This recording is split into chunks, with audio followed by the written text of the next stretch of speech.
தேவன் நம்மை இந்த நற்குணங்களின் அபிவிருத்தி என்ற கேரக்டர் டெவலப்மெண்ட் சப்ஜெக்ட் பார்ப்பதற்கு 6வது வாரமாக நமக்கு கேள்வி தந்திருக்கிறார்.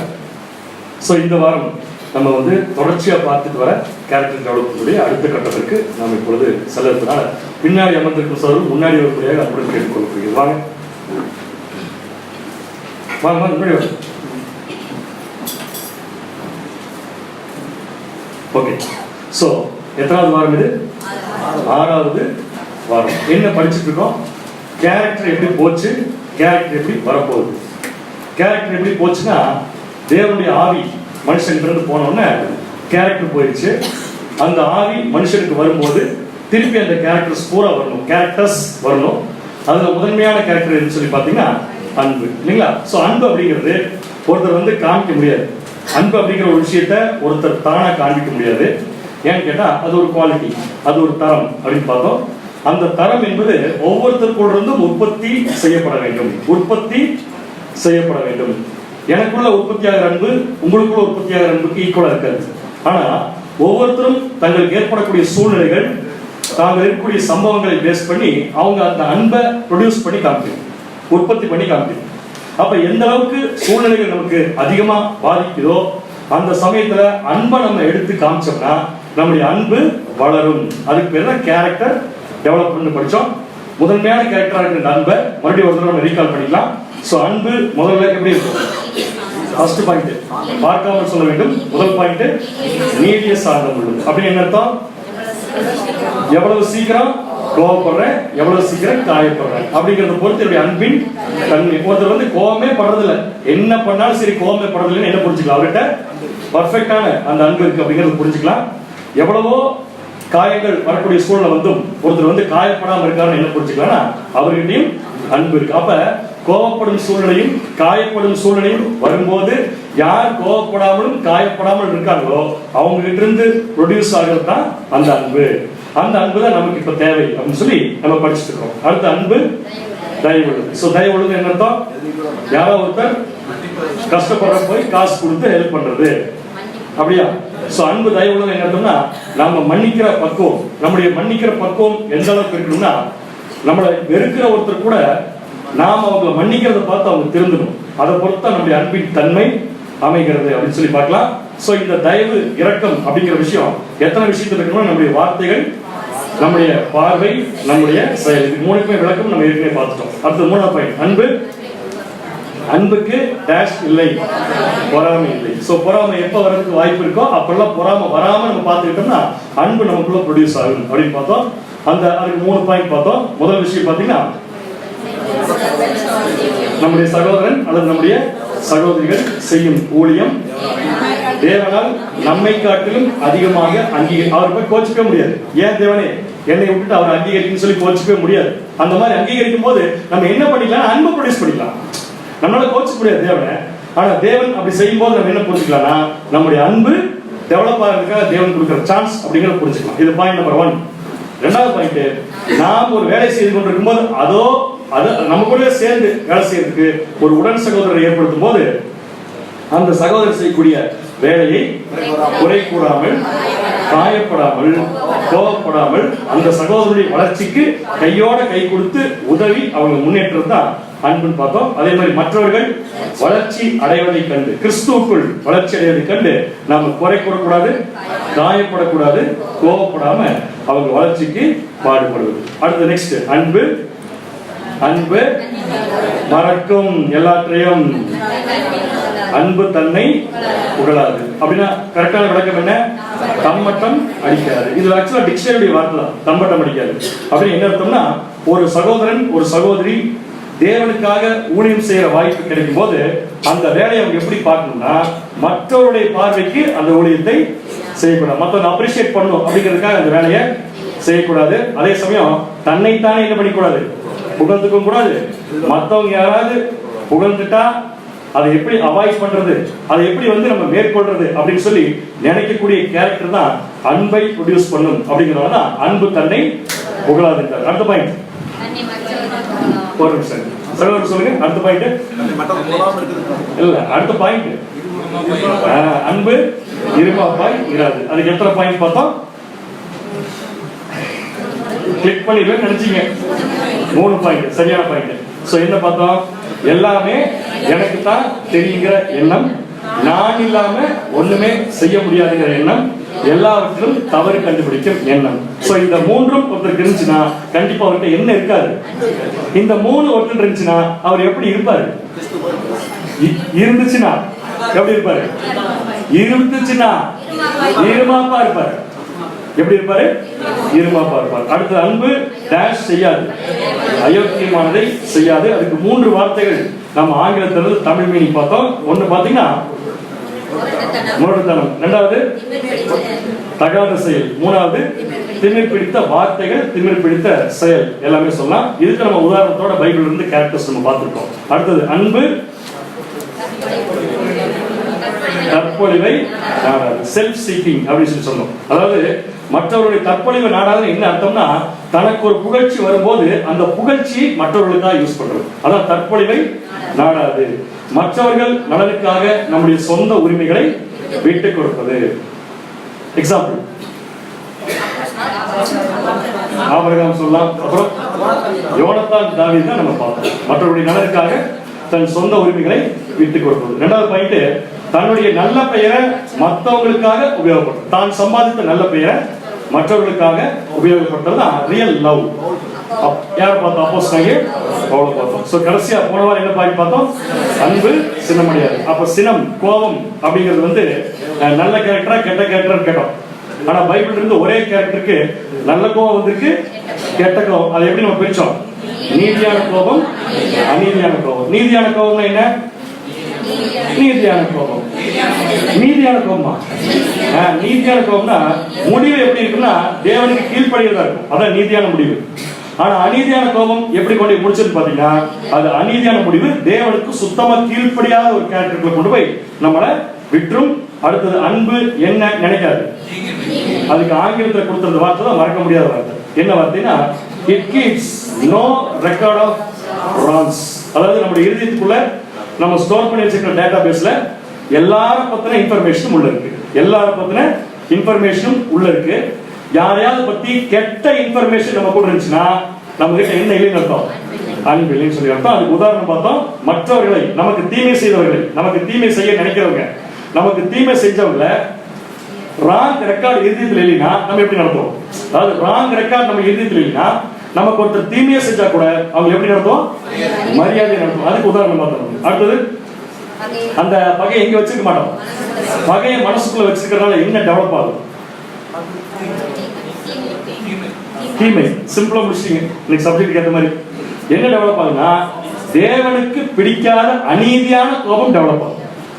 அடுத்தது அந்த பகையை தீய நோக்கத்திற்கு பயன்படுத்தாமல் ஒரு சான்ஸ் கிடைக்கிறப்ப தான் யாரு தனக்கு பிடிக்கலையோ, யார் பத்தின ராங் ரெக்கார்ட்ஸ் நமக்கு இருக்கோ அவங்களுக்கு சான்ஸ் பார்த்துட்டு இருந்து கீழே விழுகும் போது போட்டு ஒரே அடி அடிக்கிறது. இந்த மாதிரி விஷயத்துல எது செய்யாது? அன்பு செய்யவே செய்யாது. ரீகால் பண்ணிடலாமா? முதல்ல அன்பு நீடிய சாதம், 2வது தயவு, 3வது the life complete அன்பு கேட்டால் பதில் சொல்லும். அன்பு பொறாமை. அடுத்தது அன்பு தன்னை புகழாது.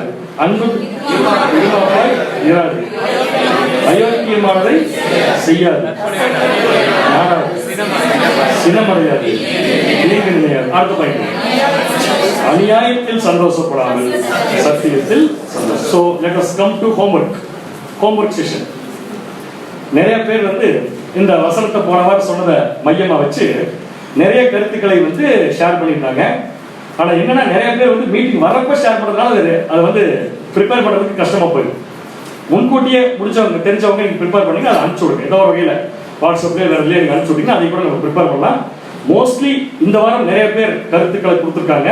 அவங்க கொடுத்த கருத்துக்கள் எல்லாமே எல்லா எழுதின கருத்துக்களும் ஒரே மாதிரி தான் இருக்கு. ஸோ அந்த கருத்துக்கள் இப்ப நம்ம டிஸ்கஸ் பண்ற விஷயத்துக்குள்ள இருக்காங்கிறத நீங்க செக் பண்ணி பார்த்துக்கோங்க. ஸோ எழுதுற அத்தனை பேருக்கும் வாழ்த்துக்கள். அடுத்த வாரம் எழுத போற எல்லாத்துக்குமே சேர்த்து வாழ்த்துக்கள். அதனால அடுத்த எந்த பாயிண்ட் போயிடலாம்? அநியாயத்தில் சந்தோஷப்படாமல் சத்தியத்தில் சந்தோஷம். இதுக்கு என்ன நம்ம கேள்வி கேட்டு முடிச்சோம்னா, ஒருத்தருக்கு உண்மையான அன்பு இருக்குன்னா அந்த அன்பு அவரை சந்தோஷப்பட வைக்குமா வைக்காதா? கொஞ்சம் யோசிச்சு சொல்றீங்களா? ஒருத்தருக்கு அன்பு இருக்கு அப்படின்னா அவங்க சந்தோஷமா இருப்பாங்களா இருக்க மாட்டாங்க? கேட்ட கேள்வி இன்னும் சரியான பதில் புரிஞ்சுக்க முடியல, திருப்பி கேட்கிறேன். ஒருத்தருக்கு அன்பு இருக்குன்னா அவர்கள் சந்தோஷமா இருப்பார்களா இருக்க மாட்டாங்களா? கொஞ்சம் பதில் தயங்கி வரனால திருப்பி கேட்கிறேன். சந்தோஷமா இருப்பாங்க இருக்க மாட்டாங்க? கட்டாயமா சந்தோஷமா இருப்பாங்க. எதுல?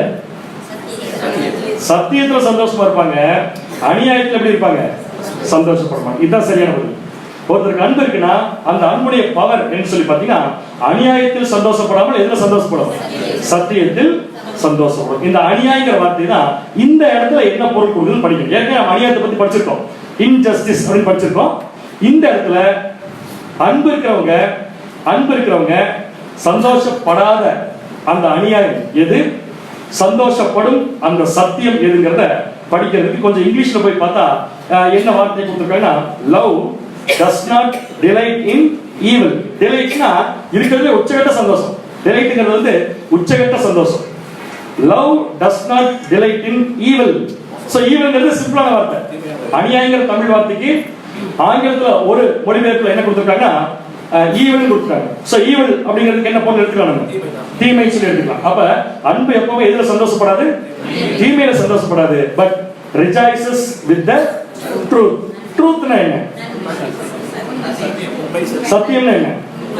உண்மை. கிளியரா புரிஞ்சு. ஆனா நம்ம ரசோபருடைய கமெண்ட்ரிஸ்க்குள்ள போய் செக் பண்றப்ப இதே தாற்பயத்தோட சில வேற வார்த்தைகளை அவர் வந்து கொடுக்குறாரு. இப்ப நான் என்ன பண்றேன், இந்த அநியாயம் அப்படிங்கிற வார்த்தையுடைய விளக்கத்தை மட்டும் அங்க போடுறேன். வாசிச்சோம்னா அதோட மீனிங் கிடைக்கும். has no pleasure in either hearing or telling evil tidings. has no pleasure in either hearing or telling evil tidings. நமக்கு நல்லா பழக்கப்பட்ட ஒரே ஒரு வார்த்தை என்னதுங்களா? ஈவில். இந்த இதுக்குள்ள சோ ஈவில்னா என்னன்னு புரிஞ்சுக்கலாம் நம்ம. இப்ப தீமை. இப்ப அன்பு அநியாயத்துல சந்தோஷப்படாததுக்கு நம்முடைய சகோதரர் கொடுக்கிற விளக்கம் என்ன பாத்தீங்கன்னா, அநியாயங்கிறதுக்கு என்ன விளக்கம் கொடுக்குறாரு? அதாவது அநியாயங்கிறது தீமை தான். ஆனா தீமையில எது அநியாயம் பாத்தீங்கன்னா, தீமையை பேசுவதோ தீமையை கேட்பதோ அநியாயம். இது கிளியரா இருக்கு நமக்கு. தீமையை பேசுவதும் அநியாயம் தான், தீமையை கேட்பதும் அநியாயம் தான். சோ தீமையை பேசலாமா? அது சிம்பிள். நம்ம தீமை என்ன பண்றது இல்ல, பேசுறது இல்ல. ஆனா தீமையை கேட்கலாமா? தீமையை கேட்கலாமா? பதில் வரல. தீமையை பேசலாமா? ஸ்ட்ராங்கா வருது பதில். தீமையை கேட்கலாமா? கேட்க கூடாது. யாராவது தீமை சொன்னா என்ன பண்ணணும்? நம்ம காதை ஃபர்ஸ்ட் பொத்தணும், அவங்க வாயை ரெண்டாவது பொத்தணும். அதான் சரியான பதில். இத ரெண்டையும் பண்ணாம நம்ம ஏதாவது ஒரு காரியம் செஞ்சா அதற்கு பெயர் அநியாயம். யாராவது ஒருத்தர் நம்ம கிட்ட வந்து தீமை பேசினா முதல்ல காது க்ளோஸ் பண்ணிடணும். அடுத்தது பேசுறதுடைய வாயை க்ளோஸ் பண்ணணும். இந்த ரெண்டையும் பண்ணாமட்டா நம்ம என்ன செய்யறோம் அர்த்தம்? அநியாயம் செய்யறோம் அர்த்தம். அந்த அநியாயம் செய்யறது யாருக்கு சந்தோஷமா இருக்கும்? சாத்தானுக்கு.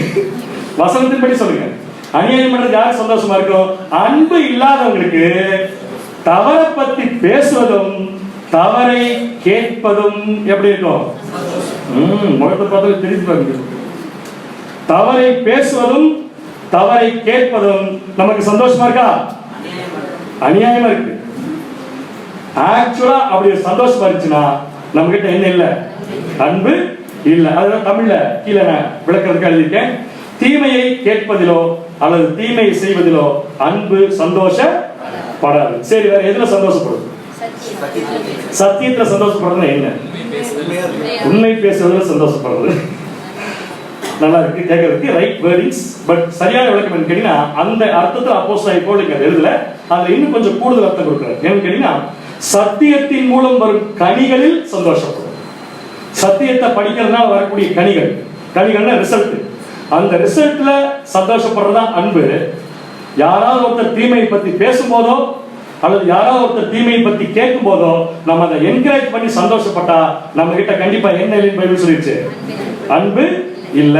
அப்ப அநியாயத்தில் சந்தோஷப்படாமல் அது எதுல சந்தோஷப்படும் பாத்தீங்கன்னா, சத்தியத்தில் சந்தோஷப்படும். இந்த அநியாயங்கிற வார்த்தைக்கு கிங் ஜேம்ஸ் வெர்ஷன்ல கொடுத்திருக்கிற விளக்கம் என்பது இன்பிட்டி. சோ இந்த இன்பிட்டி அப்படிங்கிற வார்த்தைக்கு இங்கிலீஷ்ல வந்து டிக்ஷனரியில போய் கிரீக் வேர்ட்ல இருந்து டிக்ஷனரி போய் பார்த்தோம்னா முதல் வார்த்தை என்ன கொடுத்திருக்காங்க? இன்ஜஸ்டிஸ் அப்படின்னு கொடுத்திருக்காங்க. ஜஸ்டிஸ்னா கீழ்ப்படிதல், இன்ஜஸ்டிஸ்னா கீழ்ப்படியாமை. கீழ்ப்படியாமை தான் கரெக்டான விஷயம். யாருக்கு? தேவனுக்கு. அப்ப எது நம்மளை பொறுத்தவரைக்கும் தீமை? தேவனுக்கு கீழ்ப்படியாம இருக்கிற எல்லாமே என்னதான்?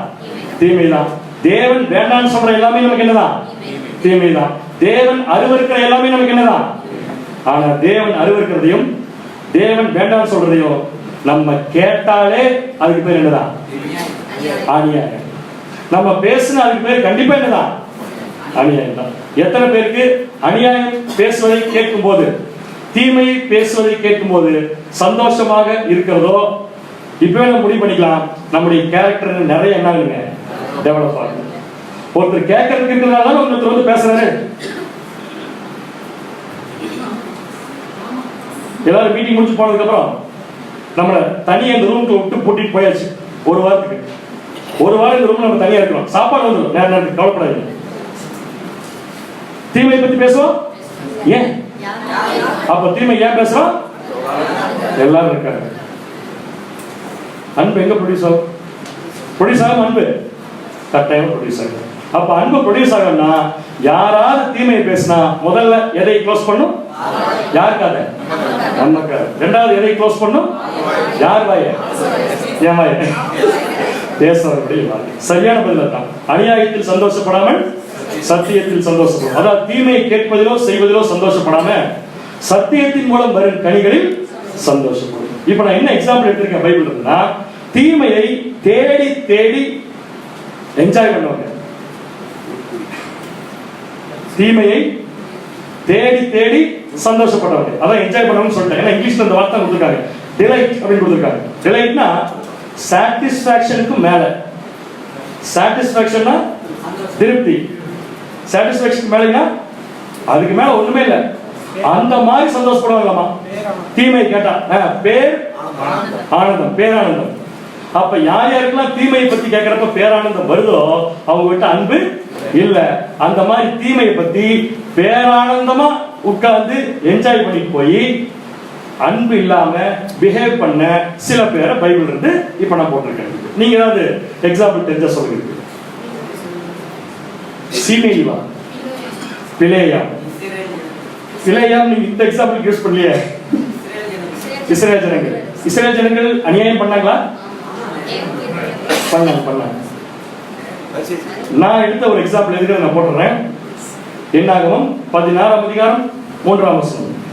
என்னாகமம் 16ஆம் அதிகாரம் 3ஆம் வசனம். மோசேக்கும் ஆரோனுக்கும் விரோதமாக கூட்டம் கூடி. என்ன கூடி? எதுக்கு கூட்டம் கூடி? அப்படின்னா உங்களுக்கு என்ன இருந்திருக்கு? அன்பு இல்ல. ஆனா என்ன இருந்திருக்கு? என்ன இருந்திருக்கு? சந்தோஷம். எதுல சந்தோஷம்? மோசேவுக்கும் ஆரோனுக்கும் விரோதமா நம்ம கூடி பேசலாங்கிறதுல அவருக்கு என்ன வந்திருக்கு? சந்தோஷம் வந்து. இப்ப மோசே ஏதாவது தப்பு பண்ணாரா? அப்படின்னு என்ன பண்ண நினைக்கிறாங்க தெரியுமா? தப்பு பண்ணாத மோசேகிட்ட தப்பு கண்டுபிடிக்கிறதுக்கு ஒருத்தர் தனியா போராட்டம் முடியாது. தப்பு பண்ணாத மோசேகிட்ட தப்பு கண்டுபிடிக்கிறதுக்கு, அவரை கீழே தள்ளுறதுக்கு தனியா போராடினா பத்தாதுன்ட்டு இந்த இடத்துல தன்னை மாதிரியே தீமையில சந்தோஷப்படுற ஒரு குரூப் என்ன பண்ணிருக்காங்க? கூட்டிருக்காங்க. எதை கூட்டிருக்காங்க? ஒரு குரூப்பை கூட்டிருக்காங்க. கூட்டிட்டு போய் மோசே எப்படி பேசுறாங்கன்னா வாசிங்க. மோசேக்கும் ஆரோனுக்கும் விரோதமாக கூட்டம் கூடி அவர்களை நோக்கி நீங்கள் மிஞ்சி போகிறீர்கள். நீங்க எப்படி போறீங்க? மிஞ்சி போகிறீர்கள். சபையார் எல்லாரும் பரிசுத்தமானவர்கள். தன்னை பார்த்து ஒருத்தர் பரிசுத்தமானவன் சொல்றனால என்ன அர்த்தம்னா அவங்க கிட்ட கண்டிப்பா என்ன இல்ல? அன்பு இல்ல. நம்ம எத்தனை பேர் பரிசுத்தவான்கள் இங்க?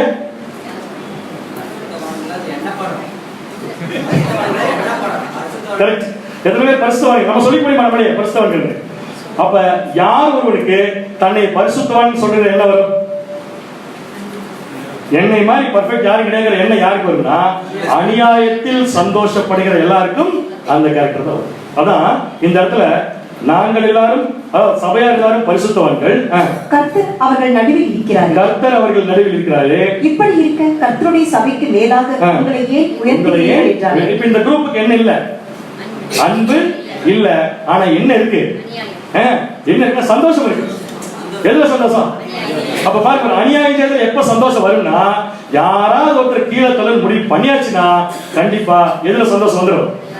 அன்பான சகோதர சகோதரிகளே, நமக்கு இந்த எச்சரிப்பு எதுக்குன்னு கேட்டீங்கன்னா, நாளைக்கு நம்ம இந்த மாதிரி ஒரு விடுதலுக்குள்ள போற சூழ்நிலை வந்துச்சுன்னா தயவு செய்து நம்ம படிச்ச விஷயங்கள் நம்ம என்ன பண்ணணும், நினைச்சு பார்க்கணும்.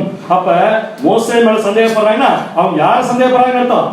தேவனை. அப்ப தேவனை சந்தேகப்பட்டு தன்னை பரிசுத்தவான் சொல்றவங்க கண்டிப்பா என்ன இருக்காது, டெஃபினட்டா அன்பு இருக்காது. அப்ப இந்த கூட்டம் கூற விஷயங்கள் தான் அநியாயத்தை என்ன பண்ணுதுன்னா சந்தோஷப்படுது. கரெக்டுங்களா? இன்னொரு கேரக்டர் பைபிள்ல கூடி அவரை பத்தி அநியாயத்தை யோசிச்சாங்க.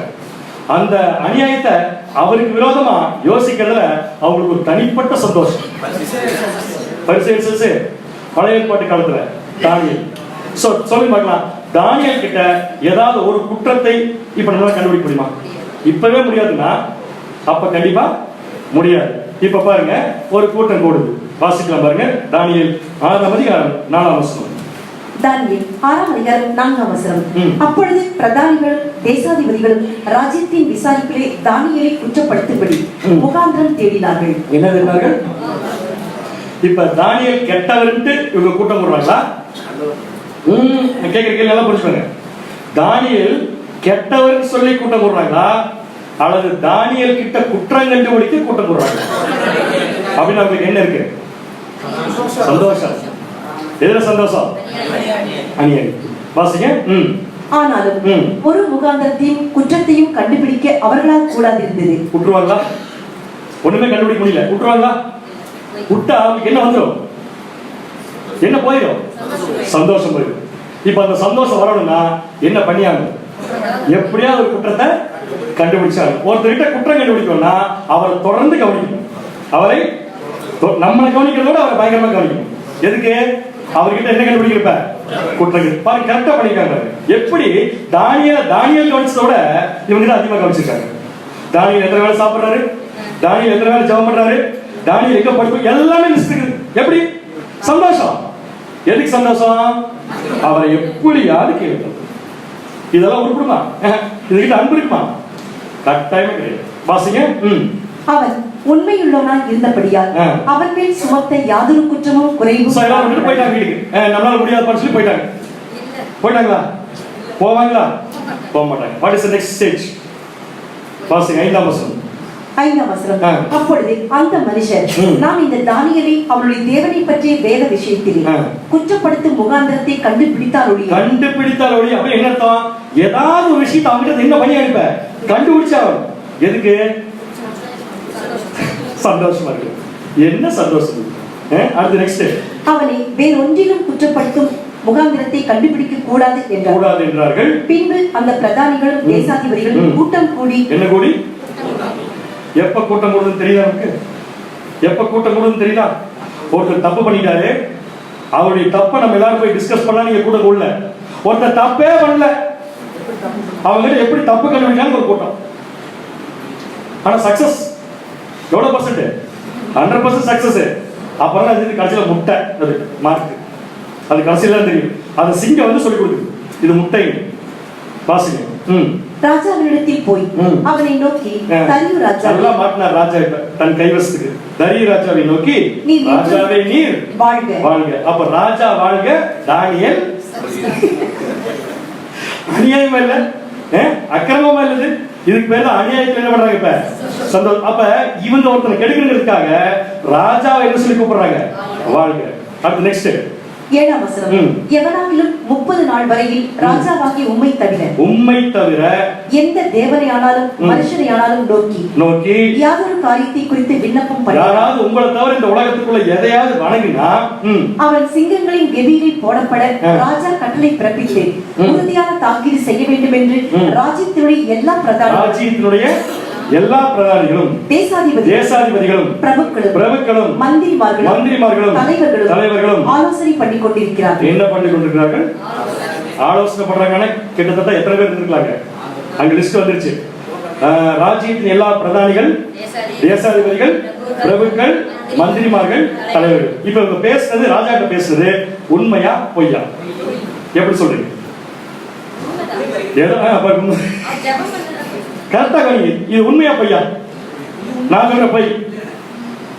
அவங்க கடைசியா படிச்சு சொன்னாங்கல்ல, தேசத்துடைய எல்லா பிரதானிகள், எல்லா தேசாதிபதிகள், எல்லா பிரபுக்கள், எல்லா மந்திரிகளும் முடிவெட்டாங்க என்னன்னு சொல்லி 30 நாளைக்கு உங்களை தவிர யாரும் வணங்கக்கூடாது. இது பொய்யுங்க. எப்படி சொல்றீங்க? நான் சொல்றேன். எப்படி? அங்க யார் இருக்கிறா? முக்கியமான பிரதானி தானியேல். அவர்தான் கவர்னர் எல்லாத்துக்கும். அப்படின்னு என்ன சொல்லி ராஜாட்ட கையெழுத்து வாங்கியிருக்காங்கன்னா, தானியேலே சொல்லிட்டா. யாருக்கு வந்து போறதுக்கு எப்படி பிளான் பண்றாங்க? இதுதான் அநியாயத்தில். நம்ம ஏதாவது இந்த மாதிரி விரோதமா பண்ணிருக்கோமா? நம்ம டெக்னாலஜி எல்லாம் யூஸ் பண்ணிருக்கோமா? நிறைய குற்றம் கண்டுபிடிக்க. தயவு செய்து அன்பான சகோதரர்களே, தேவன் இருக்கார், அதை நம்ம பார்த்துக்கலாம். சரிங்களா? சோ இது ஒரு பொய். இந்த பொய் ராஜா கிட்ட கையெழுத்து வாங்கிருக்காங்க. ராஜா கையெழுத்து போட்டதுக்கு அப்புறமா என்ன நடக்குதுன்னு பாத்தீங்கன்னா, தானியேலை கவனிக்க ஆரம்பிச்சாங்க. தானியேல் என்ன பண்றாரு? இவங்க கவனிக்கிறாங்கன்னு தெரிஞ்சுக்கிட்டே, நல்லா கவனிங்க, இவங்க கவனிக்கிறாங்கன்னு தெரிஞ்சுக்கிட்டு இவங்க பார்க்கறதுக்காகவே ஜெபம் பண்றாரு. என்ன முடிவு பண்ணிப்பாங்க தெரியுமா? தானியேல் யாருக்கும் தெரியாம போய் ஜெபம் பண்றான், நம்ம கண்டுபிடிச்சிட்டோம். அங்க கிளியரா இருக்கு. தானியேலை இவங்க பார்க்கறாங்க தெரிஞ்சா ஜெபம் பண்ணிருக்கு. புத்திசாலி கண்டுபிடிச்சவங்க எல்லாம் வாசிங்க. தானியேல் 6:13 அப்பொழுது அவர்கள் ராஜாவை நோக்கி சிறைப்பிடிக்கப்பட்ட யூதேயா தேசத்தின் புத்திரரில் தானியேல் என்பவர் உம்மையும் நீர் கையெழுத்து வைத்துக் கொடுத்த கட்டளையையும் மதிக்காமல் தினமும் 3 வேளையும் தான் பண்ணும் விண்ணப்பத்தை பண்ணுகிறான் என்றார். அவருடைய இவங்க வேலை போல என்னவா இருக்கு? ஃபாலோ பண்றது எதை? தானியேல். எதுக்கு? என்ன நினைச்சு பண்ணிருப்பாங்க? அவங்களுக்கு தெரியாம தானியேல் என்ன பண்ணிருக்காங்க? தேவன் என்ன பண்ணாரு? கடைசியா என்ன பண்ணுமோ கரெக்டா பண்ணாரு. அதனால எதுவுமே எப்பதான் விளங்கும்? முடிவு தான் விளங்கும். தினமும் 3 வேளை தானியேல் ஜெபம் பண்ண போனா இவங்க என்ன பண்ணிட்டு இருக்காங்க? தானியேல் தினமும் 3 வேளை ஜெபம் பண்ண போனா இவங்க என்ன பண்ணிட்டு இருக்காங்க? தானியேல் ஜெபம் பண்றான்னு பார்த்துட்டு இருக்காங்க. அதுக்கு பதிலா ஒரு வேளை இவங்க ஜெபம் பண்ணிட்டாங்கன்னு வச்சுக்கோங்க, உருப்பிட்டுருக்கலாம். அப்படின்னா இவங்க உருப்படுறதுக்குரிய எந்த முயற்சி இவங்க என்ன பண்ணல. அவங்களுக்கு தேவன் யாருன்னு தெரியாது, தானியேல் யாருன்னு அவங்களுக்கு தெரியும். ஏன் இருந்தாலும் ஏன் தானியேல் குற்றம் கண்டுபிடிக்கிறாங்களா? அநியாயத்தில் என்ன பண்றாங்க? தானியேல் என்ன பண்றாங்க? நல்லா பார்த்துக்கோங்கப்பான்னு சொல்லிட்டு வேணுமென்றே போய் என்ன பண்றாருன்னா, வாசிங்க. தானியேல் 6:10 தானியேலோ வென்றான். அந்த பத்திரத்துக்கு கையெழுத்து வைக்கப்பட்டதென்று அறிந்த போது, அந்த பத்திரத்துக்கு கையெழுத்து வச்சது தெரிஞ்சதுக்கு அப்புறம் தான் தன் வீட்டுக்குள் போய் தன் மேல் அறையிலே எருசலேமுக்கு நேராக பல கனிகள் திறந்திருக்க அங்கே தான் முன் செய்து வந்தபடி, இதுக்கு முன்னாடி செஞ்சுட்டு வந்த மாதிரியே தினம் 3 வேளையும் தன் தேவனுக்கு முன்பாக முழங்கால் படியிட்டு. ஒரு வழியா இந்த கூட்டத்துக்கு ஒரு வெற்றி கிடைச்சது. என்ன வெற்றினா, இந்த காட்சியை போய் ராஜா கிட்ட சொல்லிட்டாங்க. ராஜா வேற வழி இல்லாம தானியேல் கூட எங்க போட்டாரு? சிங்கத்தின் கேபிக்குள்ள. இந்த பிளான் பண்ண தெரிஞ்ச குரூப்புக்கு எதை பிளான் பண்ண தெரியுமா? சிங்கம் அவங்களுக்கு சப்போர்ட் பண்ணான்னு தெரியல. இல்லாட்டி என்ன பண்ணிருப்பாங்க? சிங்கத்தையும் கூட்டம் போட வச்சிருப்பாங்க. இவங்க குரூப்ல கூட என்ன சொல்லிருப்பாங்க? ராஜா அப்படி வந்து போடுவான், தேவன் வேண்டாம் பாரு, நீ கடி. இதெல்லாம் என்ன சொல்லணும் புரியுதா? நம்ம ஒவ்வொருத்தருக்கு விரோதமா சிந்திக்கக்கூடிய நம்முடைய மூளையுடைய திறமை எல்லாம் தேவனுக்கு மேல 5 பைசா கூட செல்ல முடியாது. அதனால அந்த மாதிரி திறமை யாருக்கா இருந்துச்சுன்னா இப்பவே அந்த திறமை என்ன பண்ணிருங்க, விட்டுரு. இப்ப என்ன பண்ணிச்சு? கிடைச்சது சிங்கம். அசிங்கம் பண்ணி போடுச்சு. உள்ள போட்டோம். என்னாச்சு? தானியேல் ரொம்ப சந்தோஷமா. இப்ப பாருங்க, அவங்க எல்லாம் அநியாயத்துல சந்தோஷப்படுறாங்க. தானியேல் சிங்கத்துடைய கேள்விக்குள்ள சத்தியத்துல சந்தோஷப்படுறாங்க. என்ன பண்ணது தானியேல்? அவங்க நமக்கு அநியாயம் பண்ணாங்கிறதுக்காக வெளியே போனதுக்கு அப்புறம் எப்படி இன்னொரு அநியாயம் பண்றது திங்க் பண்ணல. ஏன்னா அவர்கிட்ட என்ன இருக்கு? அப்ப எதிரி அநியாயமே நமக்கு செஞ்சாலும் நாம சத்தியத்தை விட்டு விலகக்கூடாது. எதிரி அநியாயமே செஞ்சாலும் நாம சத்தியத்தை விட்டு விலகாம இருந்தா தான் அந்த அன்பு நமக்கு இருக்கு. ரைட்? ரைட். சோ சத்தியத்தின் மூலம் வரும் கனிகளில் சந்தோஷப்படும். அன்னைக்கு நைட் யார் சரியா தூங்கல? கேள்வி தப்பா கேட்டேன். யார் நல்லா தூங்குனா? யார் யாரெல்லாம் தூங்கல? ஒரு லிஸ்ட் அப்படின்னு என்ன அர்த்தம்? அத்தனை பேர் சேர்ந்து கூட்டம் கூடி அவரை கொண்டு போய் சிங்கத்துறை கெவிக்குள்ள போட்டு அவங்க தான் தூங்காம இருக்கிறாங்க. இவர் என்ன பண்ணிருக்காரு? சமாதானம். என்ன நினைச்சு பாத்தீங்கன்னா, சிங்கம் கடிச்சாலும் சரி, சிங்கம் கடிக்காட்டியும் சரி, தேவன் நினைக்கிற அனுமதிச்சிருக்கேன், நான் அலோவ் பண்ணிட்டு போறேன்னு சொல்லிட்டு அந்த சென்சோர் இருக்கிற கேரக்டர் தான் அநியாயத்தில் சந்தோஷப்படாமல் இப்ப சத்தியத்தின் மூலம் சந்தோஷப்படுற விளக்கம் பார்த்தோமா, ஆவின் கனிகள் டெவலப் ஆக சந்தோஷப்படும். இப்ப இந்த இடத்துல தானியலுக்கு ஆவின் கனிகள் டெவலப் ஆகியா சொன்ன அத்தனை கேரக்டர் உள்ள காமிச்சார் தானியல். அதனாலதான் சிங்கம் வாயை மூடி பேசாம உட்கார்ந்து. சிங்கம் இருக்குமா? சிங்கம் இருக்கும், நம்ம இருக்க மாட்டோம். ஆனா சிங்கம் இருக்குல்ல, என்ன அர்த்தம்? அந்த இடத்துல தானியல் எப்படி பார்த்துக்கும்னா, தப்பு பண்ணாத ஆதாரம் அந்த ரேஞ்சில் பார்த்துக்கும். இங்க ஒண்ணுமே இல்லை தப்பு. சோ தப்பே இல்லாத ஒருத்தரை நம்மளை போய் கடிக்க போட்டிருக்காங்களே, அவனுக்கு வரட்டும், நல்லா சாப்பிடுவான். கடைசியா ராஜா கொண்டு போய் நைட்டு பூரா தூங்காம காலையில வந்து ராஜா எட்டி பார்த்து, தானியேல் இருக்கிறீங்க அப்படின்னு. ராஜாவுக்கு என்ன ஆசை? எப்படியாவது தானியலை காப்பாத்திடணும். இந்த குரூப் என்ன ஆசைனா, எப்படியாவது தானியலை மாட்டி விடணும். கடைசியில ராஜாவே கொண்டு யாரை போட்டான்னு பாத்தீங்கன்னா, சிங்கத்திற்கு போட்டார் இல்லையா? இந்த இடத்துல தானியேல் தன்னை தூக்கி போடுவதற்கு காரணமா இருந்த அந்த குரூப் பத்தி ஏதாவது ஒரு விஷயம் அநியாயமா பிளான் பண்ணாரா? அப்ப தானியலுக்கு எது சந்தோஷம்? சத்தியம். தானியேல போட்டவங்களுக்கு எது சந்தோஷம்? நாமள எதுல சந்தோஷப்படணும்?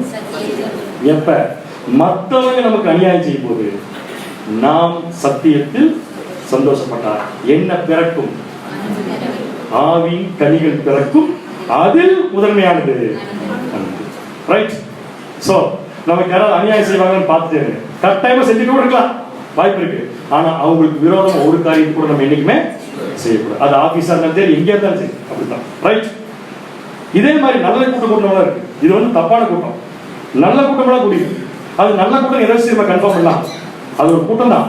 ஆனா ரிசல்ட் தேவனுக்கு கீழ்ப்படிதான்.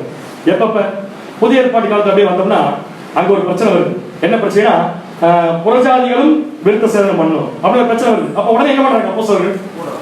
உடனே பாரு கூட்டிட்டாங்க. அப்போஸ்தலர் 15ஆம் அதிகாரம் 5ஆம் வசனம். அப்போஸ்தலர் 15ஆம் அதிகாரம் 5ஆம் வசனம். அப்பொழுது பரிசேய சமயத்தாரில் விசுவாசிகளான சிலர் எழுந்து அவர்களை விருத்த சேதனம் பண்ணுகிறதும் மோசேயின் நியாயப்பிரமாணத்தை கைக்கொள்ளும்படி அவர்களுக்கு கற்பிக்கிறதும் அவசியம் என்றார்கள். இது ஒரு பிரச்சனை. ஏன்னா விருத்த சேதனம் தேவையில்லை, நியாயப்பிரமாணம் முடிஞ்சு போச்சு, இயேசு கிறிஸ்து நிறைவேற்றி முடிச்சிட்டார். அதனால அப்போஸ்தலர் என்ன சொல்றாங்கன்னா, அப்போஸ்தலரும் மூப்பரும் இந்த காரியத்தை குறித்து ஆலோசனை பண்ணும்படி கூடினார்கள். இங்கே கூடியிருக்காங்கல்ல. இப்ப இந்த கூட்டம் அநியாயத்துல சந்தோஷப்படுற கூட்டமா, சத்தியத்துல சந்தோஷப்படுற கூட்டமா? எதை வச்சு சொல்லலாம்? ரிசல்ட் முடிவு. வாசிங்க 23ஆம் வசனம். அப்போஸ்தலர் 15ஆம் அதிகாரம் 23ஆம் வசனம் முதல். இவர்கள் கையில் அவர்கள் எழுதி கொடுத்த அனுப்பின நிருபமாகும். இவங்க என்ன பண்றாங்க? அப்போஸ்தலர் உட்கார்ந்து டிஸ்கஸ் பண்ணி எல்லாரும் கூட்டம் கூடி ஒரு டிசிஷன் எடுத்துட்டு அந்த டிசிஷனை ஒரு லெட்டர் எழுதி அனுப்புறாங்க. அந்த லெட்டர்ல வந்து எல்லாரும் ஒருமனப்பட்டு கையெழுத்து போட்டிருக்காங்க. அப்படி என்ன அர்த்தம்? ஒரு இடத்துல கூட்டம் வரும்போது எல்லாருக்கும் ஒரே மனதோட ஒரு கருத்து வருதுன்னா அது கண்டிப்பா சத்தியத்தில் சந்தோஷப்படும் கூட தான். ஒரு கூட்டம் கூடும் போது ஆளாளுக்கு ஒரு விருப்பம் வருதுன்னா அது கட்டாயம் எதுதான் சந்தோஷப்படுற கூட்டம்? அநியாயம். வாசிங்க. அப்போஸ்தலரும் மூப்பரும் சகோதரருமாகிய நாங்கள் அந்தியோகியாவிலும் சீரியாவிலும் சிலிசியாவிலும் இருக்கும் புறஜாதியாராகிய சகோதரருக்கு வாழ்த்துதல் சொல்லி எழுதிய நிருபம் என்னவென்றால் லெட்டர் கண்டென்ட் என்னன்னா, எங்களால் கட்டளை பெறாத சிலர் கிளியர் எடிக்கப்பட்டார். எங்களிடத்தில் கட்டளை பெறாத சிலர். இவங்க கூட்டம் கூடி வந்து அவங்களுக்கு ஆப்போசிட் திங்க் பண்ணல. நல்லா கவனிங்க. ஒரு கூட்டம் எங்களுக்கு விரோதமா கூடி இருக்குன்னு சொல்லிட்டு இவங்க அந்த கூட்டத்துக்கு விரோதமா செய்யல, உண்மை என்னங்கிறத சொல்லி கொடுக்குறாங்க. எங்களிடத்தில் கட்டளை பெறாத சிலர் எங்களிடத்திலிருந்தே புறப்பட்டு நீங்கள் விருத்த சேதனம் அடைய வேண்டும் என்றும் நியாயப்பிரமாணத்தை கைக்கொள்ள வேண்டும் என்றும் சொல்லி இப்படிப்பட்ட வார்த்தைகளால் உங்களை கலக்கி உங்கள் ஆத்துமாக்களை புரட்டினார்கள் என்று நாங்கள் கேள்விப்பட்டபடினாலே அந்த குரூப்புக்கு அகைன்ஸ்டா நாம் அனைவரும் சேர்ந்து விசுவாசத்தோடு தேவனிடத்தில் ஜெபம் செய்து அவர்களை பழிக்கு பழி வாங்குவோம். என்ன பண்ணாங்க? வாசிங்க. நம்முடைய கர்த்தராகிய இயேசு கிறிஸ்துவின் நாமத்திற்காக தங்கள் பிராணனையும் ஒப்புக்கொடுக்க துணிந்தவர்களும் எங்களுக்கு பிரியமானவர்களுமாய் இருக்கிற பர்னபா, பவுல் என்பவர்களோடு கூட எங்களால் தெரிந்து கொள்ளப்பட்ட சில மனுஷரை உங்களிடத்திற்கு அனுப்புகிறது ஒருமனப்பட்டு கூடின எங்களுக்கு நலமாக கண்டது. எது எது எது ஒருமனப்பட்டு கூடின எங்களுக்கு எப்படி இருந்துச்சு? நலமா இருக்கு. ஏதாவது பழிவாங்குதல் இருக்காங்க? அப்ப ஒரு அநியாயம் நடக்குது, விருத்த சேதனம் பண்ணுன்னு சொல்லி அந்த அநியாயத்தில் இவங்க சந்தோஷப்படாம எதுல சந்தோஷப்படுறாங்க? சத்தியத்துல. அநியாயம் செய்தவர்களுக்கு அகைன்ஸ்டா அவங்க என்ன பண்ணல? அநியாயம் செய்யவும் இல்லை. இதனால் ஆவியின் கனிகள் டெவலப் ஆகும். ரிசல்ட் என்ன? ஒரு கூட்டம் நல்ல கூட்டமா கூடுது அப்படின்னா சகோதரர்கள் ஒருமித்து வாசம் பண்றது தேவனுக்கு எப்படி இருக்கும்? நன்மையும் தெரியுமா இருக்கும். ஒருத்தருக்கு விரோதமா கூட்டம் கூடுற கூட்டம் கண்டிப்பா அப்படி இருக்கிறதுக்கு வாய்ப்பே இல்ல. ஒருத்தர் கூடுற கூட்டம் அது தேவனால் தெரிந்து கொள்ளப்பட்ட விஷயமா இருக்குமா இல்லையாங்கிறத எதை வச்சு கண்டுபிடிக்கலாம்னா ஒரு பெரிய ப்ராப்ளத்தோட ஸ்டார்ட் ஆகும் கூட்டம் பயந்துக்காது ஒண்ணும் பண்ண முடியும். அந்த கூட்டம் ஒரு பெரிய ப்ராப்ளத்துக்காக கூடும். அந்த கூட்டம் முடிகிறப்ப ப்ராப்ளம் சால்வ் ஆகும். இதுதான் தேவனால் தெரிந்து கொள்ளப்பட்ட பிள்ளைகளுக்குரிய அழகு. ஒரு மனம் அப்படிங்கிறது. சரிங்களா? ஒரு பெரிய ப்ராப்ளம் ஆதிகால சபையில வந்துச்சு. என்ன பிரச்சனைனா ஆழ்பத்துல ஒர்க் பண்றதுக்கு ஆழ்பத்துல விதவைகளை விசாரிக்கிறதுக்கு ஆள் ஷார்டேஜ் ஆகி போச்சு. அந்த சமயத்துல தான் இங்க ஒரு கூட்டம் கூடுது. அந்த கூட்டம் தீமையை கேட்பதிலோ அல்லது செய்வதிலோ என்ன பண்ணல? சந்தோஷப்படல. சத்தியத்தின் மூலம் வரும் கனிகளில் சந்தோஷப்பட்டு ஒரு கூட்டம் கூடுச்சு. வாசிக்கலாம் பாருங்க. அப்போஸ்தலர் 6ஆம் அதிகாரம் 1ஆம் வசனம் 2ஆம் வசனம். அப்போஸ்தலர் 6ஆம் அதிகாரம் 1, 2ஆம் வசனங்கள். அந்நாட்களிலே சீஷர்கள் பெருகின போது கிரேக்க ஆனவர்கள் தங்கள் விதவைகள் அன்றாட விசாரணையில் திட்டமாய் விசாரிக்கப்படவில்லை என்று எபிரேயருக்கு விரோதமாய் முறுமுறுத்தார்கள். ஒரு ப்ராப்ளம். ஏன்னா சரியா யாரையுமே கவனிக்க முடியாம போச்சு. விதவைகளுக்கு போய் சேர வேண்டிய ஃபண்டு சரியா போய் சேரல. அங்க உடனே ஒரு முறுமுறுப்பு வருது. இது ஒரு ப்ராப்ளமா ஸ்டார்ட் ஆகுது. ஆனா இந்த ப்ராப்ளம் ஒரு கூட்டம் ஒண்ணு சால்வ் ஆயிடுச்சு. அப்ப அந்த கூட்டம் என்ன கூட்டம்? அந்த கூட்டம் என்ன கூட்டம்? சத்தியத்தில் சந்தோஷப்படும் கூட்டம். வாசிங்க. அப்பொழுது 12 சீஷர் கூட்டத்தை வரவழைத்து. எதை வரவழைத்து? கூட்டத்தினால எத்தனை பேர் தான்? ஒருத்தருக்கும் மேற்பட்டவர்கள் வரவழைத்து நாங்கள் தேவ வசனத்தை போதியாமல் பந்தி விசாரணை செய்வது தகுதி அல்ல சொல்லி என்ன பிளான் போடுறாங்க? வாசிங்க. 5ஆம் வசனம். இந்த யோசனை சபையால் எல்லாருக்கும் பிரியமாய். இப்ப சொல்லுங்க, இந்த கூட்டம் என்ன கூட்டம்? சத்தியத்தில் சந்தோஷப்படும் கூட்டம். எப்படி கண்டுபிடிச்சோம்? அங்க பாருங்க. இந்த யோசனை சபையார் எல்லாருக்கும் எப்படி இருந்துச்சாமா? பிரியமா இருந்துச்சு. அப்படி செலக்ட் ஆனவங்க யாருன்னு சொல்லி பாத்தீங்கன்னா ஸ்தேவான். இன்னொரு விஷயம் தெரியுமா உங்களுக்கு? இந்த ஏதென்ஸ் பட்டணத்துக்கு பவுல் போனார்ல, கொஞ்சம் நிலைமைக்கு வந்திருக்கு. மார்ச் மேல் ஏதென்ஸ் பட்டணத்துக்கு போனார்ல, அங்க போன உடனே அந்த ஜனங்களுக்கு சத்தியத்தை சொல்லணும்னு பவுலுக்கு எப்படி தோணுச்சு? நிறைய ஊருக்கு போயிருக்காரு, நிறைய புறஜாதி தேசங்களுக்குள்ள போயிருக்காரு. எல்லா இடத்துலயும் என்ன அப்போஸ்தலனாகிய பவுல் சத்தியத்தை சொன்னதில்லை. எப்படி சொன்னார்? அறியப்படாத தேவர்களுக்காக எழுதியிருக்கிறத பார்த்து பவுல் பிரசங்கம் பண்ணார். எதை பார்த்து இப்ப பிரசங்கம் பண்ணாரு? அங்கு கூடின கூட்டம். வாசிக்கலாம். அப்போஸ்தலர் 17ஆம் அதிகாரம் 21, 22. அப்போஸ்தலர் 17ஆம் அதிகாரம் 21, 22ஆம் வசனங்கள். அந்த அத்தேனே பட்டணத்தார் எல்லாரும். அத்தனை ஏதென்ஸ் எதுக்கு ஃபேமஸ்? ஒலிம்பிக்ஸ். அப்போஸ்தலர் பவுல் ஒலிம்பிக்ஸ் பத்தி பேசியிருக்காரு இல்லையா? அத்தனை பட்டணத்தார் எல்லாரும் அங்கே தங்குகிற அந்த ஊருக்கு வர அந்நியரும், ஏதென்ஸ் பட்டணத்தில் இருக்கிறவங்க அந்த ஊருக்கு வர அந்நியரும் நவமான காரியங்களை சொல்லுகிறதிலும் கேட்கிறதிலுமே ஒழிய வேற ஒன்றிலும் பொழுதுபோக்குகிறதில்லை. எப்படி இந்த கேரக்டர் வச்சு கூடியிருக்காங்க? ஆனா கூடின எல்லாம் பேசுறாங்களா? நல்ல காரியம் பேசுறாங்க. இது எவ்வளவு நல்ல காரியம். இப்ப என்ன டியூட்டினா, ஏதென்ஸ் பட்டணத்தில் இருக்கிறவங்க எல்லாரும் சேர்ந்து பண்ண பரவாயில்ல, வெளியூர்ல இருந்து யாராவது வந்து அவரையும் பேச வச்சுருவாங்களாமா. என்னது நல்லது. சில தவறான அணுகுமுறையில் எப்படி போயிருந்தா நல்லவங்க கூட தப்பான வழிமுறை கூட்டிட்டு போறதுக்கு வாய்ப்பு. அன்பான சகோதர சகோதரிகளே, நமக்கு அந்த மாதிரி ஒரு சூழ்நிலை வந்துச்சுன்னா நினைச்சு பாருங்க. ஒண்ணுமே தெரியாத ஜனங்கள், தேவனுடைய அன்பு என்னன்னு ருசிக்க முடியாத ஜனங்களே எப்ப கூடினாலும் நல்ல விஷயத்தை பத்தி பேசியிருக்காரு. அப்படின்னா அவங்களுடைய மனசு எப்படி இருக்கும்? சுத்தமா இருக்கும், கிளீனா இருக்கும், கிளியரா இருக்கும், டிரான்ஸ்பரண்டா இருக்கும். எவ்வளவு பெரிய கேரக்டர் தெரியுமா? டிரான்ஸ்பரண்டா இருக்கிறதுலாம் முடிவு நினைக்கலாம். நம்ம எல்லாருமே ஏதோ ஒரு விஷயத்தை உள்ள போட்டு மூடி வச்சிருக்கலாம், மறைச்சிருக்கலாம். ஆனா நல்ல வார்த்தைகளை எப்பொழுதும் பேசக்கூடிய ஜனங்கள் எதையுமே மூடி மறைச்சு வைக்க மாட்டாங்க. உள்ள என்ன இருக்கோ அதை அப்படியே வெளியே காப்பாங்க. அதான் கரெக்ட். பாருங்க, அப்பொழுது பவுல் 22ஆம் வசனம். அப்பொழுது பவுல் மாஸ் மேடையின் நடுவிலே நின்று. அதனாலதான் பவுலுக்கு அங்க போய் சத்தியத்தை சொல்லணும்னு ஆசை. ஏன் ஆசை? யாராவது ஆடியன்ஸ் வேணும்னு ஆசை இருக்கு இல்ல, இந்த ஜனங்களை பார்த்தா இந்த ஜனங்களுக்கு சத்தியத்தை சொல்லணும்னு ஆசை. இப்ப நம்மளை பார்த்து ஒருத்தருக்கு என்ன வரணும்?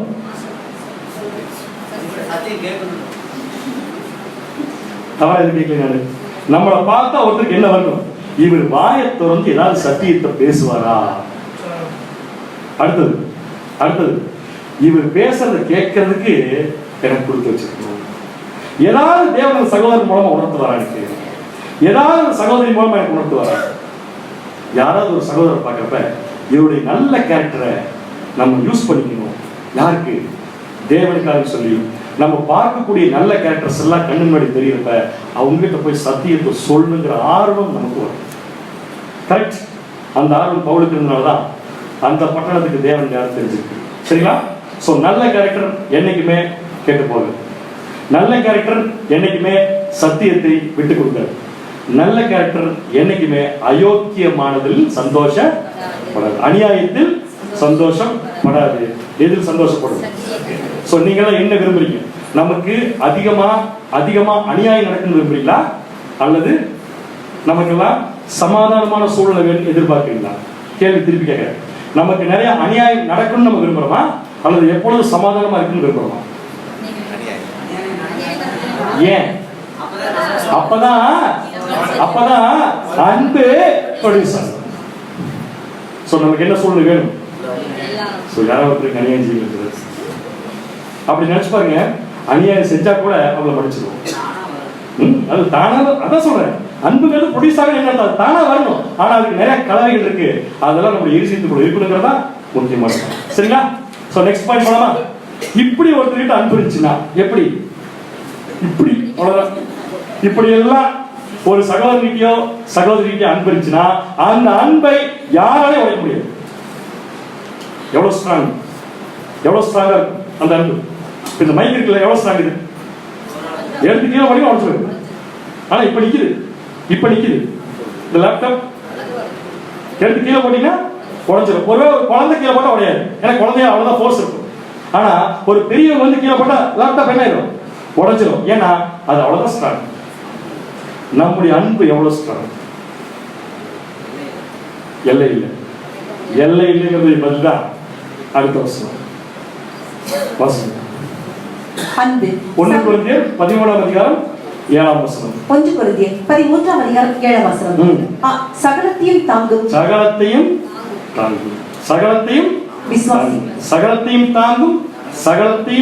விசுவாசிக்கும், சகலத்தையும் நம்பும், சகலத்தையும் சகிக்கும்.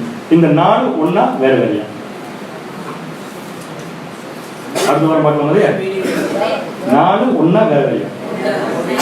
ஒண்ணு என்னன்னா வேற தானா? என் முக ரியாக்ஷன் வச்சுலாம் பதில் சொல்லாது. ஒண்ணா வேற வேறையா? இங்கிலீஷ்ல வேணா பார்க்கலாமா? ஃபர்ஸ்ட் பேர்த் ஆல் திங்ஸ், அவ்வளவுதான் என்ன சொல்ல முடியும். அதுக்கு தமிழ் வார்த்தை தாங்கும். நெக்ஸ்ட் பிலீவ் ஆல் திங்ஸ், தமிழ்ல விசுவாசிக்கும். அடுத்தது ஹோப் ஆல் திங்ஸ், தமிழ்ல நம்பும். அடுத்தது endureth ஆல் திங்ஸ், தமிழ்ல சரி. சோ கேள்வியினுடைய அடுத்த பகுதிக்குள்ள வந்துடுறேன். இந்த 2 விஷயத்தை பார்க்கறப்ப நானே கொஸ்டின் அவுட் பண்ணிட்டேன். இந்த 4 விஷயத்தை பார்க்கறப்ப எதுங்க? தாங்கும், விசுவாசிக்கும், நம்பும், சகிக்கும். அத ரெண்டா பிரிச்சு பாருங்க. ரெண்டா பிரிக்கலாம். விசுவாசிக்கும், நம்பும் 1. அடுத்து நெக்ஸ்ட் தாங்கும், சகிக்கும் 1. ரெண்டா பிரிச்சோம்.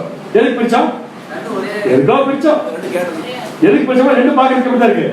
ஒரே மாதிரி இருக்கு. ஆனா ரெண்டும் ஒரே அர்த்தத்தில் எழுதப்பட்டது அல்ல. நம்புங்கிறதுக்கும் விசுவாசிக்கிறதுக்கும் இந்த இடத்துல பவுல் கொடுத்திருக்கிற நோக்கம் வேற. நம்புனா வேற அர்த்தம், விசுவாசிக்கிற வேற. நம்ம என்ன நினைச்சுக்கணும் தெரியுமா?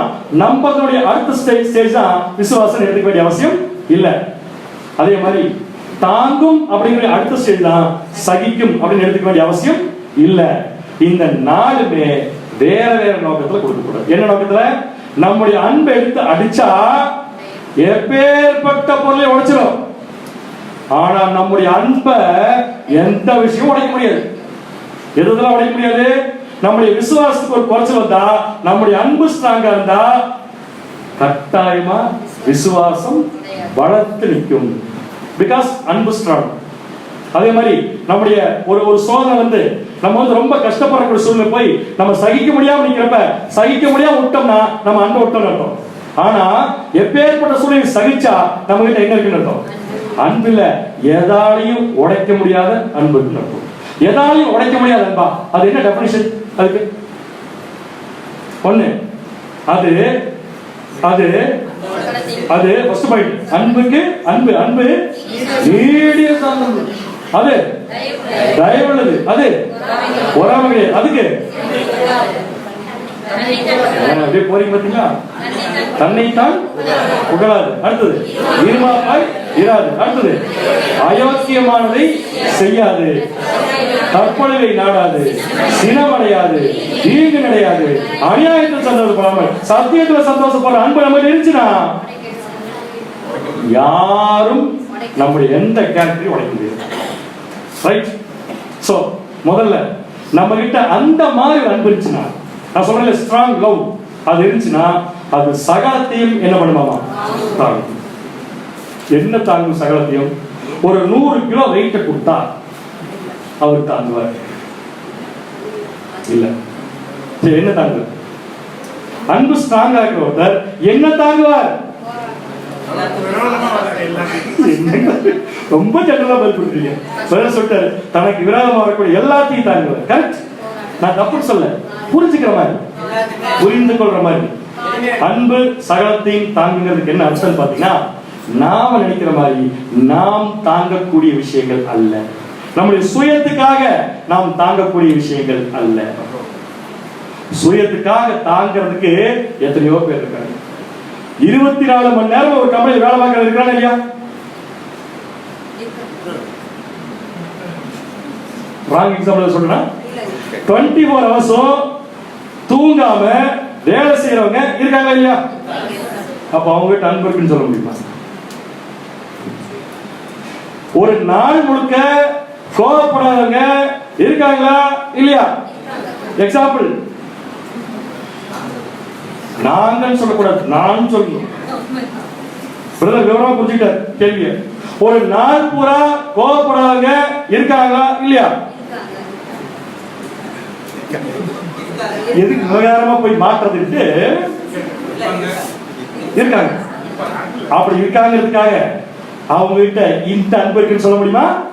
அப்ப நம்ம தாங்குன்னு சொல்ற விஷயம் இதற்கும் மேற்பட்டது. என்னவா இருக்கும்? என்னவா இருக்கும்? எனக்கு அன்பு மட்டும் பர்ஃபெக்டா இருந்துச்சுன்னா கட்டாயமா சொல்றேன், சகலத்தையும் தாங்குவேன்.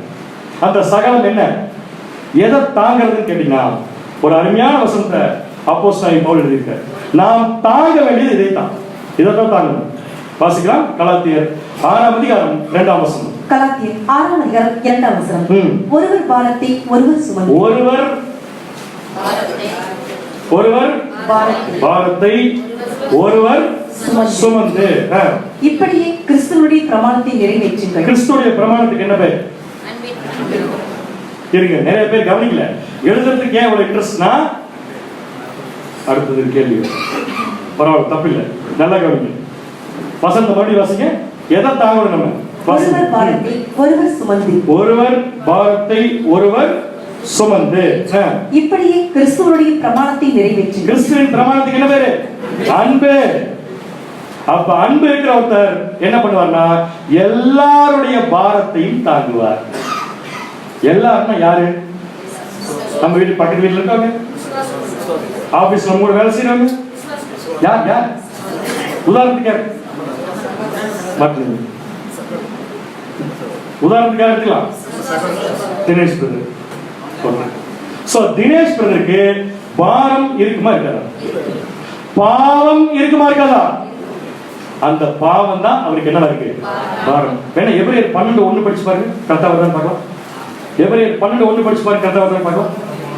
வாசிங்க. 12ஆம் அதிகாரம் 1ஆம் வசனம். ஆகையால் மேகம் போன்ற இத்தனை திரளான சாட்சிகள் நம்மை சூழ்ந்து கொண்டிருக்க பாரமான யாவற்றையும் நம்மை சுற்றி நிற்கிற பாவத்தையும் தள்ளிவிட்டு. அப்ப எல்லா சகோதரனுக்கும் பாவமும் இருக்கு. அந்த பாவமே அவருக்கு என்ன மாறி இருக்கு? பாவம். இப்ப தினேஷ் இருக்கா இல்லையா? ஏன் நிறைய பேர் தலையாட்டு தெரியுமா? அவருக்கு பாவம் இருக்குன்னு சொன்னா நான் யார்? சோ எல்லாருக்கும் என்ன இருக்கு? பாவம். இப்ப எனக்கு ஒரு சான்ஸ் கிடைச்சு அவருடைய பாவத்தையும் அவருடைய பாரத்தையும் இறக்கி வைக்க எனக்கு ஒரு வாய்ப்பு கிடைச்சதுன்னா நான் என்ன பண்ண ரசல் பேர் அழகா கமெண்ட்ரி கொடுத்துருக்காரு. வாசிக்கலாம் இருக்குது இங்கிலீஷ்ல. Assisting one another. Assisting one another. One அனதர்னா ஒருவருக்குள் ஒருவர். உலகத்தில் இல்ல, சத்தியத்தில். சத்தியத்தில் நமக்குள்ள. Assisting one another in battling against the weakness of flesh. Dinesh பாய் வந்து மாம்சத்தின் ஒரு பெரிய இச்சைக்குள்ள போய் மாட்டிட்டு முடிக்கிறார். வெளியே வரவிடாம நான் அவருக்கு விரோதமா கூட்டம் கூடி அவருக்கு விரோதமா பேசக்கூடாது. என்ன பண்ணணும் தெரியுமா? அவர்கிட்ட போய் அவருடைய பாரத்தை இறக்கி வைக்கிறதுக்கு நான் உதவி செய்ய வேண்டும். எத்தனை பேர் செஞ்சிருப்பாங்க மற்றவங்களுக்கு? செய்ய முடியாதா? பைபிள்ல செஞ்சவங்க யாருமே இல்லையா? அதான் எக்ஸாம்பிளோட பார்க்கறது பெஸ்ட். அதனால எபிரேயர் ஆசிரியர் எப்படி எடுத்தாருன்னா, மேகம் போன்ற இத்தனை திரளான சாட்சிகள் நம்ம சூழ்ந்து கொண்டிருக்கு. எக்கச்சக்கமான சாட்சி இருக்கு, எதுக்கு வேணா இருக்கு. ஒருவர் ஒரு தவறு செய்யும் போது அந்த தவறை அவர் ஏன் செய்கிறார்? அவருடைய பாவம். அந்த பாவம் அவருக்கு என்ன இருக்கு? பாரமா இருக்கு. அதை இறக்கி வைக்கிறதுக்கு நான் உதவி பண்ணனா நான் என்னுடைய அன்பு சகலத்தை என்ன பண்ணும்? தான். எக்ஸாம்பிள் எப்படி கண்டுபிடிச்சிங்க? தாவீது பார்த்துக்கணும். எப்படி கண்டுபிடிச்சிங்க? நான் தெரியாம தான் கேட்கிறேன். ஆன்சர் பண்ணி இந்த क्वेश्चन எப்படி கண்டுபிடிச்சிங்க? ஓ, எதை வச்சு கண்டுபிடிச்சீங்க? சுட்டி காட்டுறது. எதை சுட்டி காட்டுங்க? யார் தார? அப்ப நான் தான் என்ன பண்றாரு? அவருடைய பாரத்தை என்ன பண்றது? இறக்குறாரு. சோ அவர் பாரத்தை இறக்கிறதுக்கு அவருக்கு கண்டிப்பா என்ன வேணும்? தேவன் அனுப்புனார், நான் இல்லைன்னு சொல்ல வரேன். ஆனா கண்டிப்பா என்ன வேணும்? அன்பு. இப்ப இதே தாவீது கிட்ட போய் வேற மாதிரி ஒரு அப்ரோச் பண்ணி வச்சுக்கோங்க. நீங்க எல்லாம் ஒரு மனுஷனை இல்லைங்களா? என்ன காரியம் வச்சிருக்கிற? இப்படி சொன்னா பாரம் இறங்குமா? பாரம் ஏறுமா? பாரம் என்னாகும்? ஏறும். பாரம் ஏறினவங்க வந்தவங்களை பத்தி எப்படி பேசுவாங்க தெரியுமா? வந்து நானே பாவம் ஏதாவது கஷ்டப்பட்டு செஞ்சுட்டேன், என்னைய இந்த பாவத்திலிருந்து வெளியே கொண்டு வரதுக்கு முயற்சி செய்யாம நான் செய்த தவறை ஒருத்தர் சுட்டி காட்டும் போது அந்த இடத்துல பாரமும் பாவமும் குறையாது. ஆனா இந்த இடத்துல பாரமும் பாவம் என்னாச்சு? குறைஞ்சிருச்சு. அதனால தாவீது சொல்றாரு, தேவனே என்னை போட்டு நல்லா கழுவுங்க தேவனே, என்னை போட்டு பயங்கரமா கழுவுங்க தேவனே. ஏன் வருதுலாம்? ஏன் வருது? அந்த உணர்வு. அந்த உணர்வை ஒரு சகோதரனுக்கு நம்ம ஏற்படுத்தணும். அதான் பாயிண்ட். வாசிங்க 51ஆம் சங்கீதம் 1ஆம் வசனம், 2ஆம் வசனம், 3ஆம் வசனம், 4ஆம் வசனம். 51ஆம் சங்கீதம் 1ஆம் வசனம்.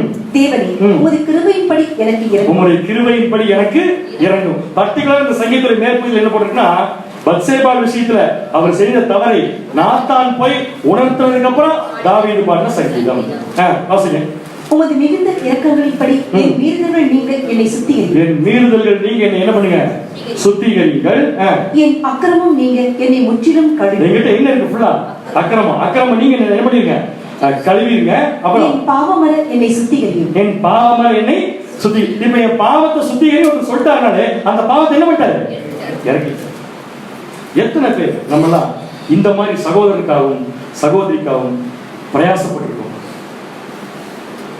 ஒருத்தர் தப்பு செய்யும் போது அது மாம்சத்தின் பலகீனம் இருந்தாலும் சரி, அது அவங்க இருக்கிற பாவம் இருந்தாலும் சரி, அந்த விஷயத்தை நாம் எப்படி அப்ரோச் பண்ணணும்னா, நாமளும் அப்படித்தான் சொல்லி விட்டுட்டு போகாம அதை இறக்கி வைக்கிறது நம்ம உதவும் போது அந்த சகோதரன் அதை புரிஞ்சுக்கிட்டு அவர் சரியாகிறதா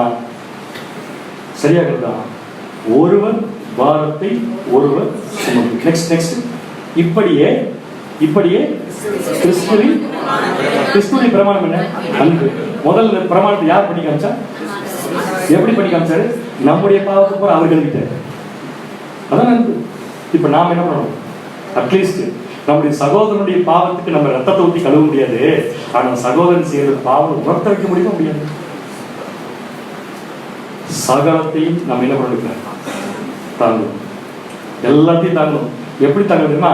எல்லாமே என்னுடைய சகோதரனுடைய பாவம்னா அது யார் செஞ்ச மாதிரி தான் அவர்கிட்ட எப்படி அவர்கள் வெளியே வரும் அப்படிங்கிறதுக்காக ஒரு சகோதரனுக்கு உதவக்கூடிய இந்த உதவி தேவனுடைய பார்வையில மிகவும் விளையாடுற விஷயம். இப்ப நம்ம கிட்ட கேட்க தாவீதுடைய பாவங்கள்லாம் க்ளோஸ் பண்ணியாச்சா இல்லையா? யார் பண்ணது? தேவன். கரெக்ட். யார் மூலமா பண்ணாரு? எப்படி பண்ணாரு? அதை போய் சொல்றதுக்கு ஒரு ஆள், அதை போய் சொல்றதுக்கு ஒரு ஆள். தாவீது ராஜா நான் போய் சொன்னா தாவீது ராஜா என்னை பொண்ணு போட்டான்னு என்ன பண்ண தயங்கினாங்க இல்லையா? அப்படின்னா தைரியமா போய் சொல்லும் போது சில இடத்துல அந்த அன்பு திரளான பாவங்களை இதுக்கு விளக்கு தப்பா சில பேர் புரிஞ்சிருக்காங்க. அதையும் நம்ம பார்க்கலாம். வாசிக்கலாம். 1 பேதுரு 4ஆம் அதிகாரம் 8ஆம் வசனம். 1 பேதுரு 4ஆம் அதிகாரம் 8ஆம் வசனம். எல்லாவற்றிற்கும் மேலாக எல்லாவற்றுக்கும் மேலாக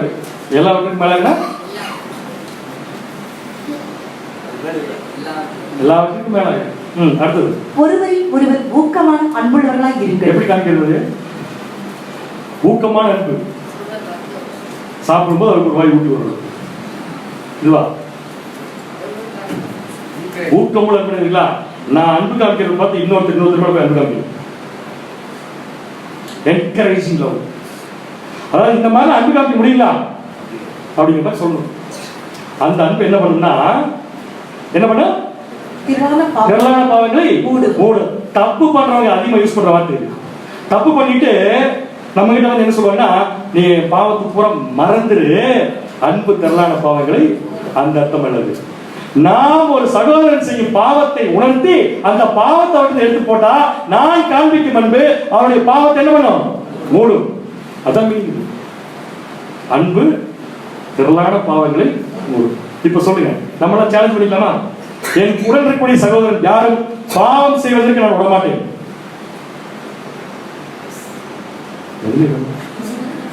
நான் விடமாட்டேன். நான் விடமாட்டேன். இப்ப என்ன சந்தேகம் தெரியுமா? முடியுமா? முடியுமா தான் கேள்வி. ஃபர்ஸ்ட் பாயிண்ட் என்ன? அன்பு சகலத்தையும் தாங்கும். I can. முதல்ல நான் பாவம் இருக்கணும், மற்றவருடைய பாவத்தையும் உணர்த்துவதற்கு நான் என்ன பண்ணணும்? உதவி செய்யும். ஏன் அப்படி பைபிள் யாருமே சுமந்தது இல்லையா? மற்றவங்க பாவத்தை தாங்கள் சுமந்தவங்களே இருக்காங்க தெரியுமா? நான் சொல்றது இறக்கி வைக்கிறதுக்கு உதவுறது. மற்றவருடைய பாவத்தை தானே சுமந்தவங்க இருக்காங்க பைபிள்ல. யாரு? தானியேல். என்ன தேவன் ஜெபம் பண்ணாரு? தானியேல் 9ஆம் அதிகாரம் 5ஆம் வசனம். நாங்கள் பாவம் செய்து என்ன இது அநியாயம் தெரியும். இந்த வார்த்தையை போய் தேவன் எப்படி எடுத்திருப்பாரு கொஞ்சம் யோசிச்சு பாருங்க. அவர் சொன்னாரு, நீ வேண்ட தொடங்கின போதே கட்டளை வெளிப்பட்டாச்சு, போ நீ எனக்கு பிரியமானவர் அப்படின்னு சொல்லிட்டு. என்ன காரணம் இருக்கா? ஒண்ணுமே இல்லை. நாங்கள் பாவம் செய்து, நாங்கள் யாரு? இஸ்ரவேலர்கள். யார் பாவம் செஞ்சு? ஆக்சுவலா இஸ்ரவேலர்கள். எப்படி ஜெபம் பண்ணிக்கலாம்? நம்மளா இருந்தா தேவன் ஏதோ செஞ்சுட்டாங்க, விட்டுருங்க. செஞ்சுட்டாங்க. இங்க என்ன வருது? நாங்கள். என்ன அர்த்தம் இருக்கு? நானும் அவர்கள் ஒருத்தர் தான். நான் இன்னைக்கு அரண்மனையில் உட்கார்ந்து இருக்கேங்கிறதுக்காக நான் ஒண்ணு மேல அவங்க கீழாக இல்லை. அவங்க மேல இருக்கு பாவம் இருக்குன்னா அது என் மேலும் இருக்கு. என்னுடைய ரெஸ்பான்சிபிலிட்டி அவங்க மேல இருக்கிற பாவத்துக்கு கீழே இருக்கிறது. எல்லாருக்கும் இப்ப முகத்தை பார்க்க இப்படி ஒரு வாழ்க்கை இருக்குமா? இப்படி வாழ்றதா சபை? அப்புறம் எதுக்கு கிறிஸ்துவோட கேரளோட எப்படி மேட்ச் பண்றது? நம்ம இப்படி வாழ்றதா சபை. நம்ம என்ன பண்றோம்? யார் எப்ப பாவம் செய்வாங்க? என்ன கேவலமான வாழ்க்கை. வேண்டாம். நாங்கள் பாவம் செய்து அக்கிரமக்காரராய் இருந்து துன்மார்க்கமாய் நடந்து. என்ன அக்கிரமம் பண்ணது? நான் கேட்கிறேன். இவர் சொல்றதா கேட்ட அக்கிரமம் இருக்கு. அக்கிரமக்காரராய் இருந்து துன்மார்க்கமாய் நடந்து கலகம் பண்ணி ஒண்ணு இவர் பண்ணல. எல்லாம் பண்ணது யாரு? அப்ப என்ன நினைச்சுக்கிறாரு? அவங்க பண்ணா அது என்னுடைய ரெஸ்பான்சிபிலிட்டி. ஏன்னா நான் இறக்கல. தேவன் நான் என்னையும் சேர்த்து சொல்றேன். இப்ப என் மேல என்ன பாருன்னா அவங்க பார்த்த நான் இறக்க மாட்டேன். என்னையும் சேர்த்துக்கிற லிஸ்ட்ல நீங்க கிருபை செய்யும். உம்முடைய கற்பனைகளையும் உம்முடைய நியாயங்களையும் விட்டு அகன்று போனோம். அடுத்து இன்னொருத்தர் என்ன பண்ணாரு? சாகும் ஒண்ணுமே பண்ணலையா? சாகும் போது அவர் சொன்ன வார்த்தை, தேவனே எந்த காரணத்துக்கு கொண்டு அவங்க மேல ஒரு பாரத்தை சுமத்தினாரு. யார் மேல? என்னை கொல்றவங்க மேல ஒரு பாரத்தை சுமத்திடாதீங்க. என்னை கொல்றாங்கிற பாரத்தை நீங்க சுமத்திட்டீங்கன்னா என்கிட்ட அன்பு இல்லாம போயிடும். நான் இயேசு கிறிஸ்து மாதிரி சாகணும். நான் அந்த அன்பை அவங்களுக்கு காமிக்கிறேன். என்ன சொல்லி சாகிறவர்கள் கடைசி அப்போஸ்தலர் 7ஆம் அதிகாரம் 60ஆம் வசனம். அவனும் முழங்கால் படியிட்டு ஆண்டவரே இவர்கள் மேல் இந்த பாவத்தை சுமத்தாதீர். இவர்கள் மேல் இந்த பாவத்தை ஏன் கடைசியா சொல்றாரு? ஒருவேளை இவர் கொன்ன பாவம் மேல வந்துருச்சுன்னா அவங்க பாரத்தை இவர் என்ன பண்ணல தாங்கல. இவரால அவங்க மேல ஒரு பாரம் வந்துருச்சுட்டு செத்து போகிறப்ப ஜெபம் பண்ணி சாகிறாங்க. இதெல்லாம் மனுஷனா இருக்கு. சிம்மாடி வாசி அவனும் முழங்கால் படியிட்டு ஆண்டவரே இவர்கள் மேல் இந்த பாவத்தை சுமத்தாதீரும் என்று இவர்கள் மேல் இந்த பாவத்தை என்ன பண்ணாதீங்க சுமத்தாதீரும் மிகுந்த சத்தமிட்டு சொன்னான். இப்படி சொல்லி நித்திரை அடைந்தான். இந்த மைண்ட் ஒருத்தருக்கு வந்துச்சு அவர் வாழ வேண்டிய அவசியம் இல்லை. எனக்கு க்ளோஸ் சாப்டர் க்ளோஸ். கட்டாயமா சர்ச் கிளாஸ் தான் சொல்ல முடியாது சொல்லலாம். ஸோ அன்பு சகலத்தையும் மிச்சம் என்ன 3 இருக்கு சொல்லுங்க. சகலத்தையும் சொல்லுங்க. சகலத்தையும் விசுவாசி, சகலத்தையும் நம்பும், சகலத்தையும் செய்யும். இப்ப எப்படி இதை பார்த்தோமோ அதே மாதிரி இந்த 3 விஷயத்துக்கு எக்ஸாம்பிள் எடுத்துறீங்களா? ஹோம்வொர்க். சகலத்தையும் தாங்கிறது பார்த்துக்கணும். அதே மாதிரி சகலத்தையும் விசுவாசிக்கிறது என்ன, சகலத்தையும் நம்புறதுனா என்ன, சகலத்தையும் சகிக்கிறது என்ன. இந்த 3 விஷயத்தையும் அடுத்த வாரம் மீண்டும் நம்ம பார்க்கலாம். சரிங்களா? ஸோ முடிஞ்சா யாரோ ஒரு சகோதரர் அல்லது சகோதரி இப்போ நம்ம பார்த்த அந்த பாயிண்ட்ஸ் எல்லாம் இருக்கு இல்லையா, ஒவ்வொரு அன்பு தயவு உள்ளதுன்னா என்னென்ன பாயிண்ட்ஸ் பார்த்தோம் அதெல்லாம் எழுதி ஏதாவது ஒரு சார்ட் மாதிரி அட்லீஸ்ட் போட்டுக்கலாம். போட்டுட்டு நாம ஏதாவது ஒரு சந்தர்ப்பத்தில் தவறும் போது அதை வந்து இருக்கிறது கொஞ்சம் யோசிச்சு பார்க்கலாம். அது எப்படி பின்னாடி பண்றது அப்படிங்கிற விஷயத்துல பின் காலத்தில் பார்க்கலாம். அட்லீஸ்ட் இப்போதைக்கு என்ன பண்ணுன்னா தயவு செஞ்சு எல்லா பாயிண்ட்டும் எழுதி வச்சு. சரிங்களா? ஸோ தேவன் நம் அனைவரையும் ஆசீர்வதித்து அவருடைய சித்தப்படி வழிநடத்துவார்கள்.